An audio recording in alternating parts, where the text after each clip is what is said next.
Dormi sepolto in un campo di grano, nella rosa non è il tulipano che ti fa veglia dall'ombra dei fossi, ma sono 1000 papaveri rossi. Lungo le sponde del mio torrente voglio che scendano i lucci argentati, non più i cadaveri dei soldati portati in braccio dalla corrente.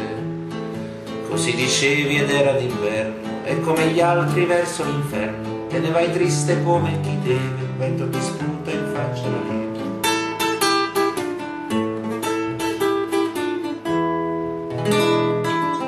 Fermati Piero, fermati adesso, lascia che il vento ti passi un po' addosso, le morti battaglie, ti porti la voce, ti diede la vita e ben cambia una croce.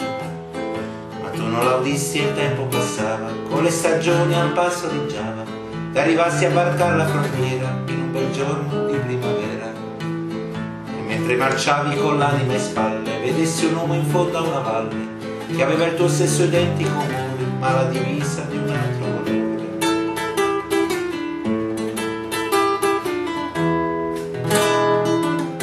Sparagli Piero, sparagli ora, e dopo un colpo sparagli ancora, fino a che tu non lo vedrai esangue, cadere in terra e coprire il suo sangue.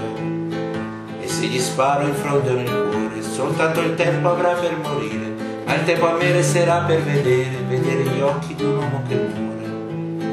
E mentre gli usi questa premura, quello si volta, ti vede a paura, l'imbracciata l'artiglieria non ti ricambia la cortesia.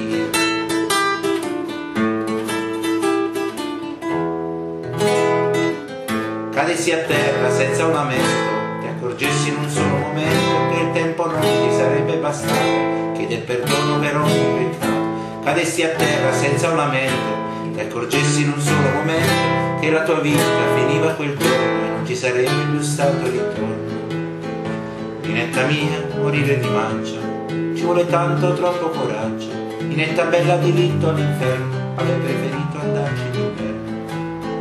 Mentre il grano ti stava a sentire, dentro le mani stringevi un fucile, dentro la bocca stringevi parole troppo gelate per sciogliersi al sole.